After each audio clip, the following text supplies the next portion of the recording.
नमस्कार साथियों, सबका साथ, सबका विकास, सबको एक साथ नमस्कार। छात्र एवं छात्राओं, आज मैं हिंदी की संवैधानिक स्थिति हिंदी की संवैधानिक स्थिति पर बात करूंगा। सबसे पहले मैं बता दूं कि प्रारंभिक हिंदी यानी हिंदी की जो शुरुआत है, चंद्रधर शर्मा गुलेरी ने प्रवर्ती अपभ्रंश को ही हिंदी की पुरानी हिंदी कहा है। किसने कहा है? चंद्रधर शर्मा गुलेरी ने प्रवर्ती अपभ्रंश को ही पुरानी हिंदी कहा है। आठवीं और कब? आठवीं और नौवीं शताब्दी में, आठवीं और नौवीं शताब्दी में सिद्धों की भाषा में हमें अपभ्रंश से निकलती हिंदी की स्पष्टता दिखाई देती है। क्या दिखाई देती है? हिंदी की स्पष्टता दिखाई देती है।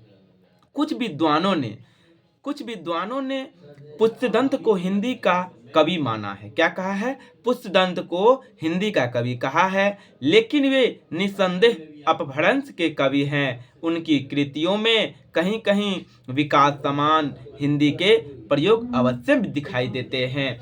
अब मैं आता हूँ हिंदी की संवैधानिक स्थिति पर। सबसे पहले 14 सितंबर 1949 ईस्वी को भारतीय संविधान में हिंदी को राजभाषा का दर्जा दिया गया। कब दिया गया था?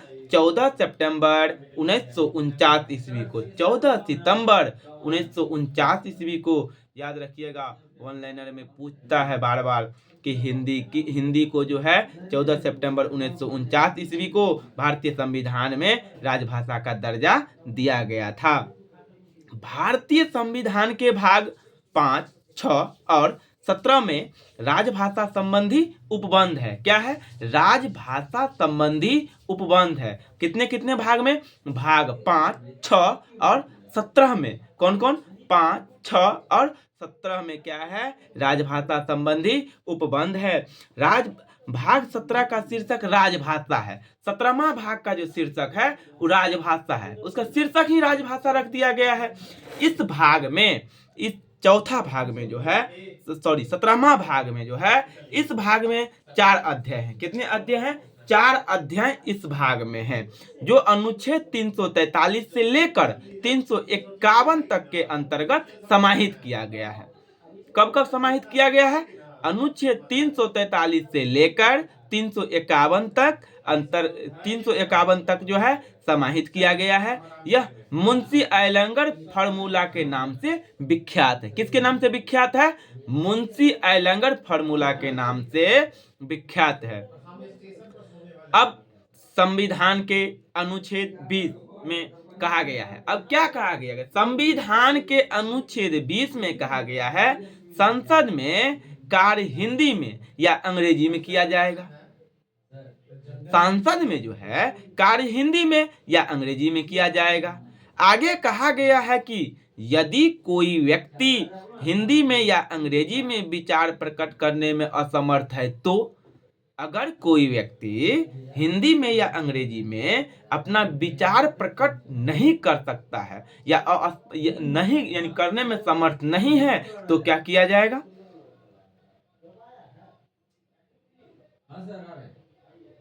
अब मैं बात करता हूं अनुच्छेद 120(2) में उपबंध है। अनुच्छेद 120(2) में जो है, जब तक सांसद विधि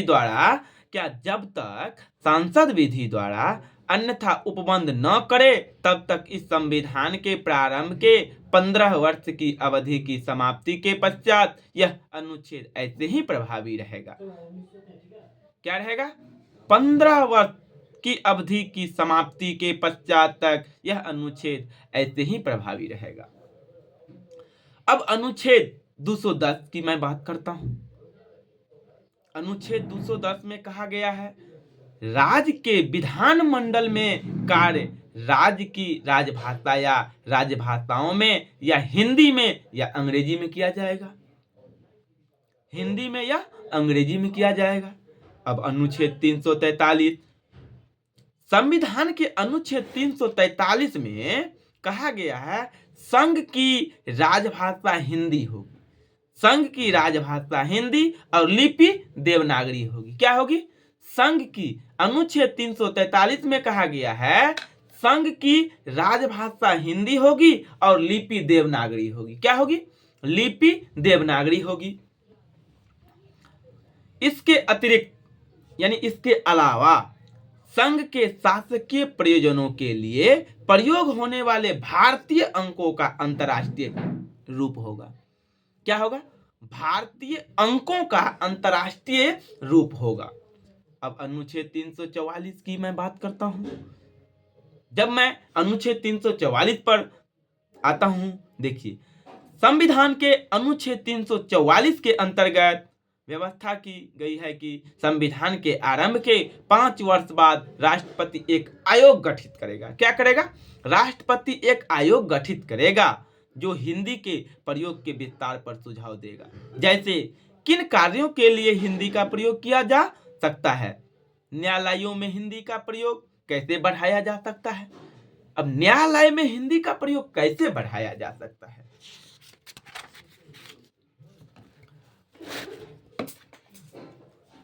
अब अनुच्छेद 345 की मैं बात करता हूं। अनुच्छेद 345 के अनुसार हिंदी जो है किसी राज्य का विधानमंडल विधि द्वारा उस राज्य में प्रयुक्त होने वाली या किन्हीं अन्य भाषाओं को या हिंदी को शासकीय प्रयोजनों के लिए स्वीकार कर सकेगा। अनुच्छेद 346 के अनुसार संघ द्वारा निर्धारित भाषा एक राज्य और दूसरे राज्य के बीच में तथा किसी राज्य और संघ की सरकार के बीच में पत्र आदि की राजभाषा होगी।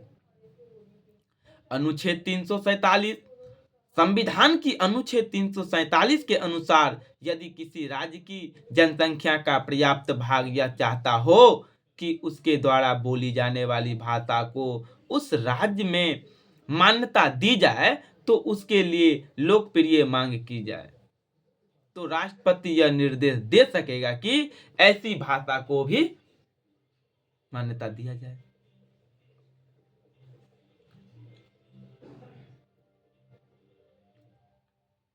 समझ में आ रहा है? अनुच्छेद 348 पर मैं आता हूं। अनुच्छेद 348 में कहा गया है कि जब तक सांसद विधि द्वारा कोई और उपबंध न करे तब तक उच्चतम न्यायालय तथा उच्च न्यायालयों की सभी कार्यवाहियां अंग्रेजी में ही होगी। अब लीजिए, अनुच्छेद 348 में कहा गया है कि जब तक सांसद विधि द्वारा कोई और उपबंध न करे तब तक उच्चतम न्यायालय में तथा उच्च न्यायालयों में सभी कार्यवाहियां अंग्रेजी में ही होगी। अनुच्छेद 349 के अनुसार संसद यदि राजभाषा से संबंधित कोई विधेयक या संशोधन प्रस्तावित करना चाहे तो राष्ट्रपति की पूर्व मंजूरी लेनी पड़ेगी। किसकी? राष्ट्रपति की पूर्व मंजूरी लेनी पड़ेगी।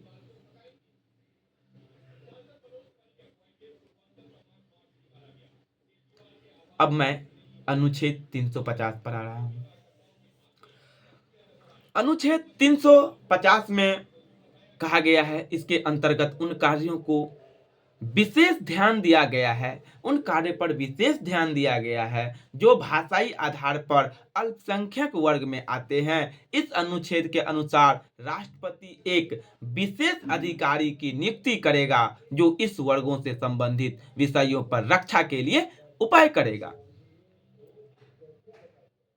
351 अनुच्छेद की मैं बात करूं तो अनुच्छेद 351 में कहा गया है, संघ का यह कर्तव्य होगा कि वह हिंदी की भाषा का प्रचार बढ़ाए। क्या करे? बोलो। हिंदी की भाषा का प्रचार बढ़ाए। आप लोग भी ध्यान दीजिए, ठीक ना?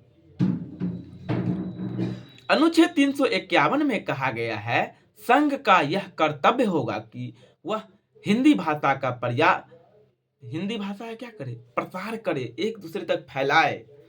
क्या करे? प्रसार करे, विस्तृत करे, बढ़ाए, उसका विकास करे ताकि वह भारत की सामाजिक संस्कृति के सभी तत्वों की अभिव्यक्ति का माध्यम बन सके। हिंदी क्या बन सके? माध्यम बन सके। संविधान की 8वीं अनुसूची में हिंदी, अब संविधान में कुल भाषाएं, अब मैं भाषा पर बात करता हूं। संविधान की कुल भाषाएं। संविधान की 8वीं अनुसूची में हिंदी सहित 14 भारतीय भाषाएं थी। कितने थी? 14 भारतीय भाषाएं थी। संविधान के 21वें संशोधन 1967 के अंतर्गत सिंधी को 8वीं अनुसूची में शामिल किया गया है। संविधान के 71वें संशोधन अधिनियम के द्वारा 8वीं अनुसूची में नेपाली, मणिपुरी और कोंकणी को जोड़ा गया।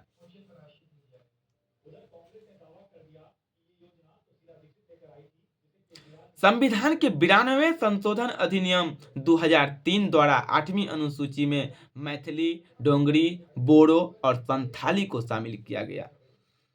संविधान के अनुच्छेद 344 में और अनुच्छेद 351 में 8वीं अनुसूची में विनिर्दिष्ट भारतीय भाषाओं का संदर्भ आया है, जो संख्या में 22 है। कितने हैं? 22 हैं।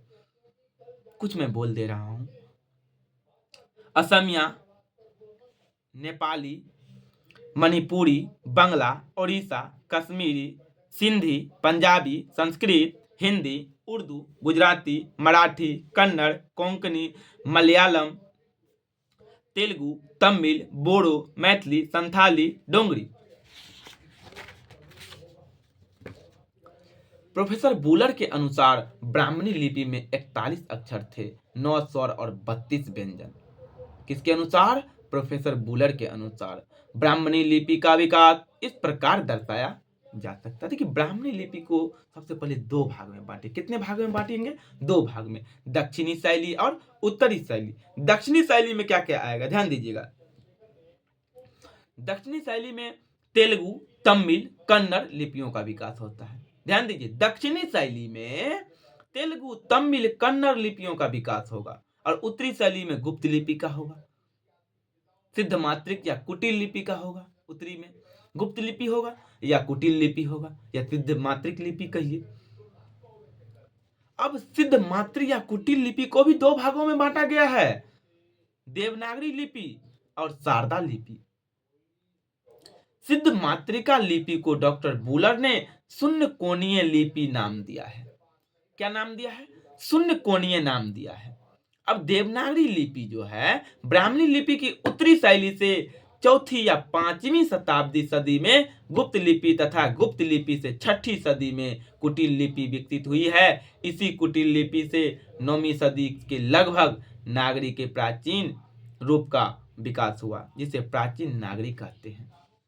देवनागरी लिपि के नाम से विषय में अनेक मत है, जो इस प्रकार दर्शाया गया है, जो मैं आप लोगों को बता रहा हूं। प्रसिद्ध बौद्ध ग्रंथ ललित विस्तार में वर्णित नागरी लिपि से नागरी लिपि का नामकरण हुआ। नाग लिपि से नागरी लिपि का नामकरण हुआ। नगरों में प्रचलित होने से देवनागरी नाम पड़ा।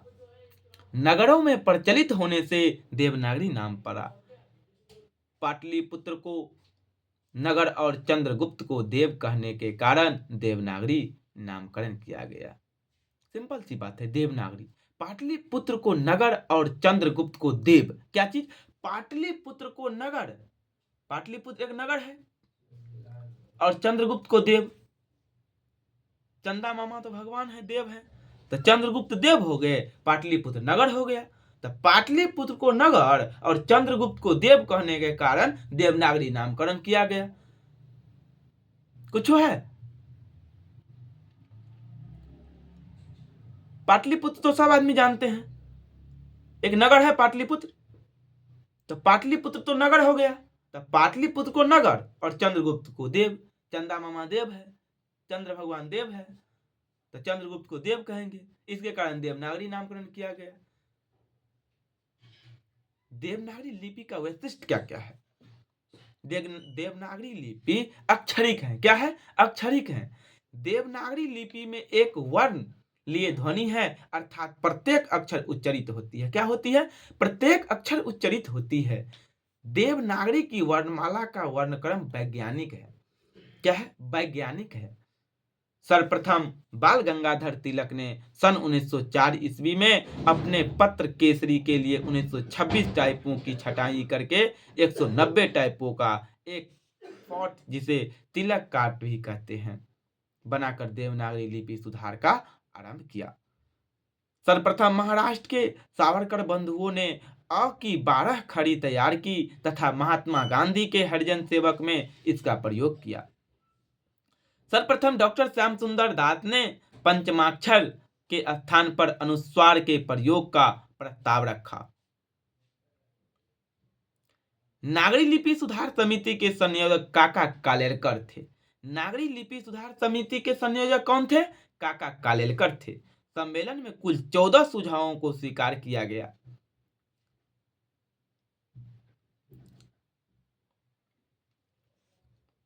ठीक है। नागरी प्रचारणी सभा ने सन 1945 ईस्वी में नागरी लिपि सुधार हेतु एक समिति का गठन किया। उत्तर प्रदेश सरकार ने 31 जुलाई 1947 में आचार्य नरेंद्र देव की अध्यक्षता में नागरी लिपि सुधार समिति का निर्माण किया। क्या किया? नागरी लिपि सुधार समिति का निर्माण किया। इस समिति की कुल 9 बैठकें हुई। कितनी बैठक हुई? 9। तथा समिति ने 25 मई 1949 ईस्वी को अपनी रिपोर्ट प्रस्तुत की। नरेंद्र देव समिति की रिपोर्ट के बाद उत्तर प्रदेश सरकार ने 28 और 29 नवंबर सन 1953 ईस्वी में नागरी लिपि सुधार समिति संबंधित सुझावों पर विचार किया। क्या किया? विचार करने के लिए लखनऊ में लिपि सुधार समिति का गठन किया और विभिन्न राज्यों के मंत्रियों और विद्वानों को परिषद में आमंत्रित किया।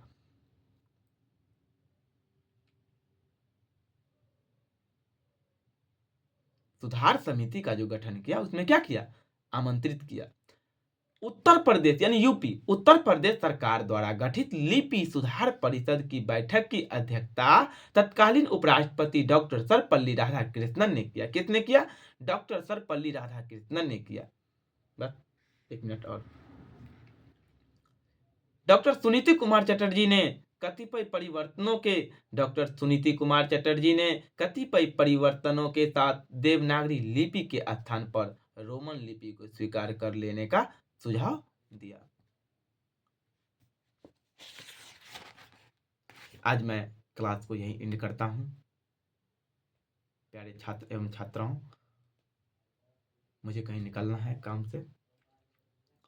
अब मैं आगे यूनिट 2 साहित्य लेखन और आदिकाल पर बात करूंगा कल इसी समय।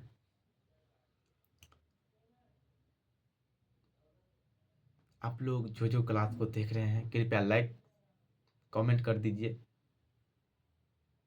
थैंक यू, धन्यवाद।